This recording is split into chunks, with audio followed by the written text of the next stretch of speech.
হরে কৃষ্ণ। লোকাবিরামম রণরঙ্গধীরম রাজীবনেত্রম রঘুবংশনাথম কারুণ্যরূপম করুণাকরম তম শ্রীরামচন্দ্রম শরণম প্রপদ্যে। সীতারাম লক্ষ্মণ হনুমান কি জয়। সবাইকে স্বাগত জানাচ্ছি আমাদের অধিবেশনে। তো আমরা ধারাবাহিকভাবে আলোচনা করছি রামায়ণ অনুসারে ভগবান শ্রীরামের 32টি রূপ। বাল্মীকি রামায়ণ অনুসারে ভগবান শ্রী রামচন্দ্রের 32টি রূপ রয়েছে। এর মধ্যে আজকে আমরা আলোচনা করব 7 নম্বর রূপটি সম্পর্কে, যেটার নাম হচ্ছে রক্ষক রাম। এর পূর্বে আমরা 6টি রূপ সম্পর্কে আলোচনা করেছি। তো আপনারা যারা সেগুলো মিস করেছেন, যদি মিস করে থাকেন, তাহলে আমাদের চ্যানেলে, মানববাণী চ্যানেলে আপনারা প্লে লিস্টে গেলে সেখানে 32 ফর্মস অফ লর্ড রাম নামে একটা প্লে লিস্ট পাবেন, এবং সেই প্লে লিস্টে সবগুলো ভিডিও একসাথে পেয়ে যাবেন। সেখান থেকে আপনারা চাইলে সবগুলো শুনে নিতে পারেন, ঠিক আছে? তো আজকে আমরা আহ 7 নম্বর রাম সম্পর্কে জানবো। তিনি আছেন রক্ষক রাম, ঠিক আছে? এখানে আমরা একটা ছবি দেখতে পাচ্ছি স্লাইডে। বিশ্বামিত্র মুনির সাথে রাম এবং লক্ষ্মণ যাচ্ছেন। কোথায় যাচ্ছেন? হিমালয়ে যাচ্ছে, হিমালয়ের পাদদেশে যেখানে বিশ্বামিত্র মুনির আশ্রম ছিল সেখানে যাচ্ছে। কেন যাচ্ছেন? কারণ বিশ্বামিত্র মুনি বিশ্বহিতকর যজ্ঞ করছিলেন, কিন্তু সেই যজ্ঞ তিনি সম্পন্ন করতে পারছিলেন না। তার কারণ হচ্ছে কিছু মারীচ এবং সুবাহু নামক রাক্ষসেরা তার যজ্ঞগুলো পণ্ড করে দিচ্ছিল। তাই তিনি অযোধ্যায় গিয়ে দশরথ মহারাজের কাছে রাম এবং লক্ষ্মণকে নিয়ে যাচ্ছেন মারীচ এবং সুবাহু এবং তাটকা রাক্ষসীকে বধ করার জন্য। তো আমরা একটু বিস্তারিত জানবো এই কাহিনীটি সম্পর্কে। তখন ছিল রামের বয়স 12 বছর, এবং তিনি গুরুকুল থেকে ফিরে এসেছেন সর্ববিদ্যায় পারদর্শী হয়ে। মহারাজ দশরথ শ্রীরামের বিবাহ সম্বন্ধে চিন্তা করছেন, এমন অবস্থায় দশরথ মহারাজের কাছে বিশ্বামিত্র মুনির আগমন ঘটে। তখন বিশ্বামিত্র মুনিকে রাজা দশরথ সম্মানপূর্বক অভ্যর্থনা জানান এবং তাকে উত্তম আসনে বসার জন্য দেন, এবং তার আগমনের কারণ জিজ্ঞেস করেন। বিশ্বামিত্র মুনি বললেন যে আমি সিদ্ধাশ্রমে, আমার আশ্রমের নাম হচ্ছে সিদ্ধাশ্রম, এবং সেখানে আমি একটি বিশ্বহিতকর যজ্ঞ করছি বিশ্বের মঙ্গলের জন্য।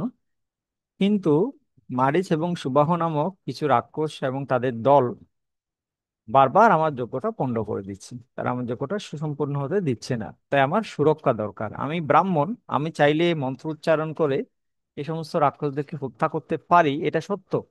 কিন্তু ব্রাহ্মণের কখনো হিংসার আশ্রয় অবলম্বন করা উচিত নয়। ব্রাহ্মণের কখনো তপবলকে ব্যবহার করে অসুর নিধন করা, এটা ব্রাহ্মণের কার্য নয়, এটা ক্ষত্রিয়দের কার্য। ক্ষত্রিয়দের কার্য হচ্ছে ব্রাহ্মণদেরকে সুরক্ষা করা, রাক্ষস বা এরকম যারা আছে জগতের অনিষ্টকর ব্যক্তি তাদেরকে নষ্ট করা, তাদেরকে হত্যা করা, এটা ক্ষত্রিয়ের কাজ। তো এই আপনি হচ্ছেন রাজা দশরথ, আপনি অযোধ্যার রাজা, তাই আপনার কাছে আমি এসেছি।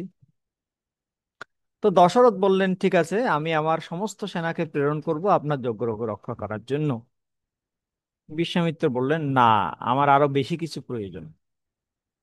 তখন দশরথ বললেন, তাহলে আমি আমার মন্ত্রী সুমন্ত্র এবং অন্যান্য যত মন্ত্রী আছে সবাইকে প্রেরণ করব, তাহলে কি হবে আপনার? বি- বিশ্বামিত্র বললেন, না, আমি আরো বেশি কিছু চাই। দশরথ বলেন, আমি হচ্ছি সম্রাট দশরথ, আমি নিজে যাব এবং আপনার যজ্ঞকে রক্ষা করব। এখন কি ঠিক আছে? না, আমার আরো বেশি কিছু চাই। বিশ্বামিত্রের কথায় দশরথ বিভ্রান্ত হয়ে পড়লেন। তিনি ভাবলেন, অযোধ্যায় আমার চেয়ে বড় আর কে আছে? অনেক ভেবে তিনি বললেন, ও, আমার গুরুদেব বশিষ্ঠ আমার চেয়ে বড়। আপনি কি তাকে চান? বিশ্বামিত্র বললেন, তিনি তো আমাদের মতো একজন ঋষি, তিনি রাক্ষসের সাথে যুদ্ধ করবেন কি করে? আমার চেয়েও, আমার এর থেকেও আরো বেশি কিছু দরকার। তখন বিশ্বামিত্রের কথা শুনে দশরথ বললেন, বশিষ্ঠের চেয়ে শ্রেষ্ঠ কে আছে? হে মুনিবর, আপনি নির্দিষ্ট করে বলুন আপনার কি প্রয়োজন। দশরথ মহারাজ জিজ্ঞেস করলেন। তখন বিশ্বামিত্র নির্দিষ্ট করে বললেন, আমি আপনার পুত্র রামকে চাই। রামকে আমার সাথে দিন এবং সে এই যজ্ঞ রক্ষা করবে। তখন দশরথ মহারাজ একটু কি বলবো, তিনি একটু শক খেয়ে গেলেন। কারণ রাম মাত্র, তিনি বললেন আমার রাম সে হচ্ছে ছোট ছেলে, মাত্র 12 বছর বয়স, তার বয়স এখনো 16 বছরও হয়নি। তখনকার দিনে কোন একজন ক্ষত্রিয় বংশের পুত্র যদি যুদ্ধে যেতে হয়, তার বয়স মিনিমাম 16 বছর হতে হতো। 16 বছর না হলে তাকে যুদ্ধে এলাও করা হতো না। তখন বিশ্বামিত্র মুনি বলছেন যে আপনি যে আমার রামকে যুদ্ধের জন্য নিয়ে যাবেন, ও তো একটা ছোট ছেলে, ওর বয়স মাত্র 12 বছর, ও এখনো 16 বছর হয়নি যে সে যুদ্ধে যুদ্ধে যাবে। সে এখনো যুদ্ধ করার যোগ্যতা অর্জন করেনি। তার উপর সে হচ্ছে রাজীব লোচন। তার আরেক নাম হচ্ছে রাজীব লোচন। রাজীব লোচন মানে কি? পদ্ম ফুলের মতো যার লোচন। পদ্ম ফুল কখন ফুটে? সূর্য উঠলে পদ্ম ফুল ফুটে, আর সূর্য ডুবলে পদ্ম ফুল চুপসে যায়। সেরকম আমার যে রাম, তার হচ্ছে রাজীব লোচন। সূর্য উঠলে সে ঘুম থেকে উঠে যায়, আর সূর্য ডুবলে সে আবার ঘুমিয়ে যায়। তো এই যে রাক্ষসেরা যাদের সাথে যুদ্ধ করার জন্য তাকে আপনি নিয়ে যাচ্ছেন, তারা তো নিশাচর। নিশাচর মানে রাতের বেলা মধ্যরাতে আক্রমণ করে।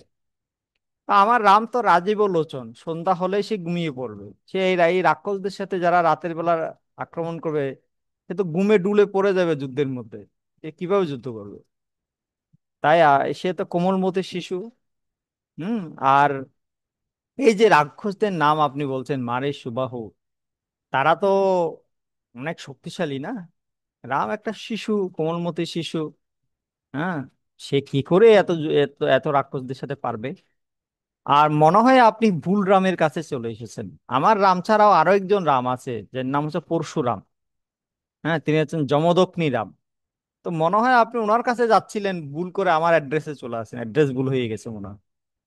আমার রাম তো যমদগ্নি রাম নয়, আমার রাম হচ্ছে দাশরথী রাম। ঠিক আছে, তো আপনি অ্যাড্রেসটা ভুল করে ফেলছেন, একটু আপনি চলে যান, এই যে পরশুরামের কাছে যান, উনি হেল্প করবে আপনাকে। বিশ্বামিত্র তখন গর্জন করে বললেন, আমি কেবল তোমার রামকেই চাই, কিন্তু সে যুদ্ধ করার যোগ্য নয়। দশরথ কাকুতি করলেন। বিশ্বামিত্র বললেন, অহম ব্যক্তি মহাত্মানম রামম সত্যম পরাক্রমম বশিষ্ঠপি মহাতেজা যে চেমে তপস্বী স্থিতা। হে দশরথ, তুমি রাম সম্পর্কে জানো না, আমি রাম সম্পর্কে ভালোভাবে জানি। দশরথ বলেন, আমি রামের বাবা, তাকে আমি ছোটবেলা থেকে প্রত্যেকটা লেভেলে প্রত্যেকটা পর্যায়ে ভালোভাবে আমি জানি। কিভাবে আপনি বললেন যে আমি রামকে জানি না? আপনি আমার থেকে ভালো জানেন রামকে, এটা কিভাবে সম্ভব? বিশ্বামিত্র বললেন, তুমি একজন রাজা, তাই তুমি রামকে জানো না, কিন্তু আমি একজন তপস্বী, তাই আমি রামকে জানি। তুমি সিংহাসনের উপরে বসে আছো, তাই তুমি রামকে জানো না। আমি ভূমিতে দাঁড়িয়ে আছি, তাই আমি তাকে জানি। তুমি জাগতিক সুখ ভোগ করছো, তাই তুমি রামকে জানো না। আমি সকল ভোগ ত্যাগ করেছি, তাই আমি রামকে জানি। তুমি মাথায় মুকুট পরেছো, তাই তুমি রামকে জানো না। আমি মাথায় জটা ধারণ করেছি, তাই আমি তাকে জানি। তুমি রজগুণ এবং তমগুণে আচ্ছন্ন, তাই তুমি রামকে জানো না, কিন্তু আমি সত্যগুণে আছি, তাই আমি রামকে জানি। তুমি যুদ্ধ বিগ্রহে লিপ্ত, তাই তুমি রামকে জানো না, কিন্তু আমি সর্বদা যজ্ঞানুষ্ঠানে লিপ্ত, তাই আমি রামকে জানি। তুমি হাতে ধনুক ধনুক বহন করছো, তাই তুমি রামকে জানো না। আমি হাতে কুশঘাস বহন করছি, তাই আমি রামকে জানি। তুমি হাতে, আচ্ছা, কেবল অযোধ্যাতেই নয়, বরং আমি সমগ্র জগতে খুঁজে দেখলাম, এই যে রামই হচ্ছে সর্ব অধিনায়ক, সকলের নিয়ন্তা। তাই দয়া করে রামকে আমার সাথে যাও। এই ব্যাপারে যদি তোমার কোনো সন্দেহ থাকে, তাহলে তোমার গুরু বশিষ্ঠকে তুমি জিজ্ঞেস করো। তো দশরথ মহারাজ খুব ভালোভাবে জানতেন বশিষ্ঠ এবং বিশ্বামিত্রের মধ্যে দা কুমড়ার সম্বন্ধ ছিল, অহিনকুল সম্বন্ধ ছিল। বিশ্বামিত্র যেটাতে হ্যাঁ বলেন, বশিষ্ঠ সেটাতে না বলেন। তাই বিশ্বামিত্র দশরথকে বললেন, আমি বললাম যে রামই হচ্ছে সর্বশ্রেষ্ঠ। এখন বশিষ্ঠকে বলো এই সত্যকে খণ্ডন করতে। তিনি তো সবসময় আমার সাথে শত্রু ছিল। তো আমার কথাটা যদি মিথ্যা হয়, তাহলে তাকে বলো এটা খণ্ডন করতে। বশিষ্ঠ বললেন, হ্যাঁ হ্যাঁ হ্যাঁ, রামই হচ্ছে সর্বশ্রেষ্ঠ। তারপর বশিষ্ঠ দশরথকে বললেন, দশরথ তুমি সংশয় করো না, বিশ্বামিত্র তোমার হিতের জন্যই রামকে সঙ্গে নিতে চান, তাই দয়া করে তোমার পুত্রকে তার সাথে পাঠাও। তো গুরু বলে দিয়েছে, এখন কি করবে? দশরথ মহারাজ সেটা মেনে নিলেন।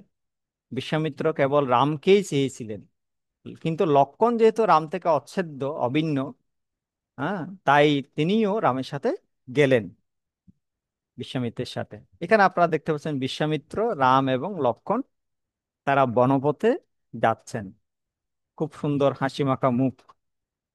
এবং এখানে আমরা দেখতে পাচ্ছি সিদ্ধাশ্রমে যজ্ঞ আরম্ভ হয়েছে, বিশ্বমঙ্গলকর যজ্ঞ। এবং এখানে আমরা দেখতে পাচ্ছি যখন বিশ্বামিত্রের যজ্ঞ চলছে কিভাবে রাক্ষসরা আক্রমণ করেছে সেই দৃশ্যটি। তো বিশ্বামিত্র দশরথের অনুমতি সাপেক্ষে রাম ও লক্ষ্মণকে নিয়ে সিদ্ধাশ্রমের দিকে গিয়ে চললেন। পথিমধ্যে শ্রীরাম তাটকা রাক্ষসীকে বধ করলেন। তারপর তারা সিদ্ধাশ্রমে গেলেন এবং সেখানে 7 দিন ব্যাপী যজ্ঞ শুরু হলো। 6 দিন কেটে গেল, কিছুই ঘটলো না। ষষ্ঠ দিনের রাতে, ষষ্ঠ দিনের দিন রাতের বেলা, মারীচ এবং সুবাহু নামক রাক্ষসেরা, যারা হচ্ছে তাটকা রাক্ষসীর পুত্র, তারা বহু রাক্ষসকে সঙ্গে নিয়ে যজ্ঞ পণ্ড করার জন্য এসেছিল। এই যে এই ছবিটা আপনি পাশে দেখেন, এসেছিল। তারা যজ্ঞ কুণ্ডকে লক্ষ্য করে মাংস, রক্ত, পুঁজ, হ্যাঁ, এগুলো দূষিত বস্তুগুলো নিক্ষেপ করছিল। কিন্তু রাম এত তীর নিক্ষেপ করলেন যে যজ্ঞকুণ্ডের উপরে সুরক্ষা বেষ্টনী তৈরি করলো, এবং সেই সব রাক্ষসদের নিক্ষিপ্ত কোনো দ্রব্যই বেষ্টনীতে আটকে যাওয়ার কারণে নিচে পড়েনি। যদিও রাক্ষসেরা অনেক মাংস, পিণ্ড, পুঁজ, রক্ত এগুলো নিক্ষেপ করছিল, রাম এত তীর মারলেন, তীর দিয়ে পুরো একটা বেষ্টনী তৈরি করলেন। আর ওরা যেগুলো ছুঁড়ে মারছিল সেগুলো সেই বেষ্টনীতে আটকে গেল, কিছুই যজ্ঞের মধ্যে, যজ্ঞকুণ্ডের মধ্যে পড়েনি। হুম। তারপর রাম তীর মেরে সুবাহ সুবাহ নামক রাক্ষসকে এবং অন্য সকল রাক্ষসকে হত্যা করলেন, কিন্তু মারিচকে তিনি হত্যা করলেন না। মারিচকে তিনি তীর মেরে 100 যোজন দূরে নিক্ষেপ করলেন। এর পিছনে একটা কারণ আছে, এখানে ছবিটা দেখুন আপনারা, এখানে ঋষিরা যজ্ঞ করছে এক পাশে, এই যে ঋষিরা যজ্ঞ করছে, এখানে রাক্ষসেরা আক্রমণ করেছে, আর রাম লক্ষ্মণ তীর মারছেন তাদেরকে। আচ্ছা, কেন মারিচকে হত্যা করলেন না, এটা একটা প্রশ্ন। তিনি যদি মারিচকে হত্যা করতেন তাহলে তো পরবর্তীতে সোনার হরিণ হয়ে এসে আসতে পারতো না, রাবণ সীতাকে হরণ করতে পারতো না। এত সব জেনেও কেন রাম মারিচকে মারলেন না? রামায়ণের ভাষ্যকাররা বলছেন এ মারিচ ছিল তাটকা রাক্ষসীর পুত্র। তাটকা রাক্ষসীর 2 পুত্র ছিল, মারিচ এবং সুবাহু। তো রাম চিন্তা করলেন তিনি ইতিমধ্যেই তাটকা রাক্ষসীকে মেরেছেন, সুবাহুকে মেরেছেন, মাও মারা গেছে, ছেলেও মারা গেছে। এখন এই ছেলেকেও যদি মেরে ফেলে তাহলে তাটকা রাক্ষসীর শ্রাদ্ধ তর্পণ করার মতো কেউ আর অবশিষ্ট থাকবে না, সেটা অধর্ম হবে।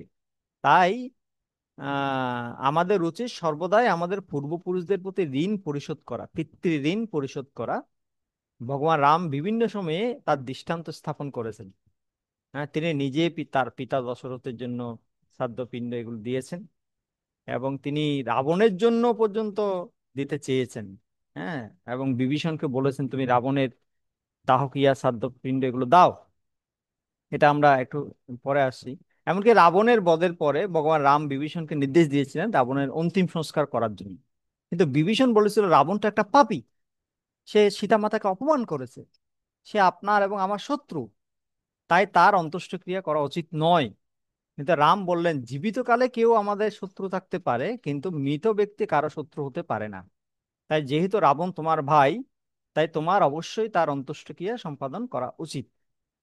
একজন বৈষ্ণবাচার্য আহ বলেছেন যে শ্রীরাম চেয়েছিলেন তার চরিত গাথা রামায়ণ যেন মহিরুহে পরিণত হয়, এবং সেই জন্য তিনি মারিচকে সেই বৃক্ষের বীজ আকারে রোপণ করেছিলেন।